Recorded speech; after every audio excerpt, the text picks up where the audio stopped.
Շնորհակալություն, մեծարգո վարչապետ, կառավարության հարգելի անդամներ, հարցը ուղղում եմ Արդարադատության նախարարին, տիկին նախարար, հարց ունեմ նոտարների եւ նոտարական գրասենյակների հետ կապված, բազմաթիվ են իրականում այն հարցերը եւ որոշակի դժգոհությունները այս ծառայությունից, քանի որ քաղաքացիները դժգոհում են, որ որոշ նոտարական գրասենյակում օրինակ դեռևս շարունակում են կանխիկ ձևով ծառայությունների դիմաց վճարել կամ որոշ նոտարական գրասենյակում օրինակ փակցված են, թե որ նոտարական ծառայությունը ինչ արժե, սակայն շատ հաճախ կան նոտարներ, որ աչքաչափով այսպես տարբեր գործարքների համար տարբեր թվեր են նշում։ Անկեղծ ասած վերջերս ինքս էլ գործ եմ ունեցել նոտարների եւ նոտարական գրասենյակների հետ եւ քանի որ շղթան process-ի բավականին մեծ էր, մեկից ավելի նոտարների մոտ եմ այցելել եւ իսկապես այս խնդիրը կա, որոշ նոտարներ ու նոտարական գրասենյակներում իսկապես փակցված են ծառայությունների արժեքները, բայց կան նոտարական գրասենյակներ, որտեղ օրինակ մենք գործարքի համար կանխիկ ենք վճարել եւ որևէ կտրոն կամ որևէ հավաստագիր մեզ այդ վճարման մասին չեն տրամադրել, ասելով, որ այս բան չի աշխատում տերմինալը եւ այլն եւ այլն։ Կխնդրեմ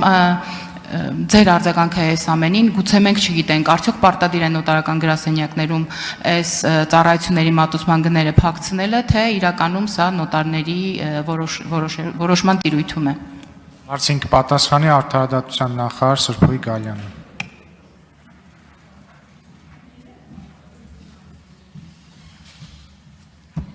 Շնորհակալություն հարցի համար, տիկին Ստեփանյան, տեսեք, կառավարությունը սահմանում է նոտարական գործարքի համար վճարվելիք գումարի նվազագույն եւ առավելագույն չափը եւ այդ չափերի միջակայքում նոտարները կարող են որոշել, թե ինչ գումար է գանձվելու յուրաքանչյուր կոնկրետ գործարքի պարագայում։ Ինչ վերաբերում է նրան, թե արդյոք իրավունք ունեն իրականացնելու անկանխիկ գործարքներ, ապա պատասխանը միանշանակ ոչն է, որովհետև անկանխիկ գործառնությունների մասին օրենքի համաձայն նոտարի կողմից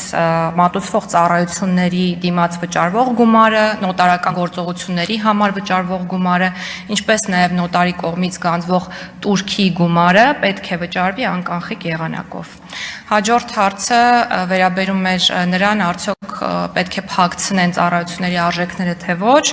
այո, պետք է փակցված լինեն ծառայությունների արժեքները նոտարական գործողությունների եւ նոտարի կողմից մատուցվող ծառայությունների, ընդ որում միայն արժեքները պետք է փակցված չլինեն, այլ նաև այն անձանց ցանկը, որոնք իրավունք ունեն օգտվել որոշակի արտոնություններից եւ այս պահանջը սահմանված է նախարարի հրամանով։ Ինչ է պետք անել, երբ քաղաքացին հանդիպում է ձեր կողմից բարձրացված խնդիրներին, պետք է ուղղակի տեղյակ պահել Արդարադատության նախարարությանը, որպեսզի մենք կարողանանք նախաձեռնել կարգապահական վարույթ կոնկրետ նոտարի նկատմամբ եւ նախարարի որոշմամբ նրան ենթարկել կարգապահական պատասխանատվության եւ օգտվելով նաեւ առիթից կոչ եմ անում մեր բոլոր քաղաքացիներին, ովքեր որ առնչվել են կամ կառնչվեն նմանատիպ խնդիրներին, ուղղակի տեղեկացնել խնդրի մասին նախարարությանը, դրանից հետո մենք իհարկե ձեռնամուխ կլինենք որոշակի կոնկրետ քայլերի իրականացմանը։ Իհարկե առանց որևէ ազդակի մեր վերահսկողական վարչությունը պարբերական ուսումնասիրություններ իրականացնում է, որոնց արդյունքում որոշակի խախտումներ արձանագրվում եւ բացահայտվում են, բայց միայն դա բավարար չէ, ուստի կրկին կոչ եմ անում բոլոր քաղաքացիներին նմանատիպ խնդիրների դեպքում դիմել նախարարությանը։ Շնորհակալություն։ Արձագանք։ Շնորհակալ եմ շատ պատասխանի համար, ես էլ այդպես գիտեի, որ պետք է փակցված լինեն, տեսեք դուք նշում եք, որ սովորաբար գործարքների համար նշվում է նվազագույն եւ առավելագույն ՇՄ, այսինքն երբ քաղաքացին տեսնում է այս երկու թվերը, նրան արդեն պրակտիկորեն հնարավոր չէ խաբել կամ այլ թիվ ասել, բայց սովորաբար երբ չի լինում, տպավորություն է, որ ծառայության գումարը նոտարը կարող է աչքաչափով որոշել եւ ասել, ինչին անկեղծ ասած ես ականատես եմ եղել, բնականաբար այստեղ հասցե կամ անուն չեմ հնչեցնի եւ օգտվելով առիթից, քանի որ իմ հետ կապված որոշակի գործարքի շրջանակներում ես բազմաթիվ խնդիրներ եմ արձանագրել, տիկին Գալյան, խնդրում եմ ձեր գրաֆիկում եթե ազատ օր ունենաք, անպայման ֆրակցիայի հետ հանդիպում նշանակենք եւ անպայման հանդիպենք, քննարկենք այս հարցերը, ասեմ ինչի մասին է խոսքը, սովորական նվիրատվության գործարքը, որին Ես ինքս մասնակից եմ, մենք արդեն 2 ամիս այսպես պատտվում ենք եւ մենք նույն սկատակով ասում ենք, որ տակավին երիտասարդ էինք, երբ այս process-ը սկսեցինք, հասել ենք կենսաթոշակային տարիքի, դեռ process-ը ավարտված չի։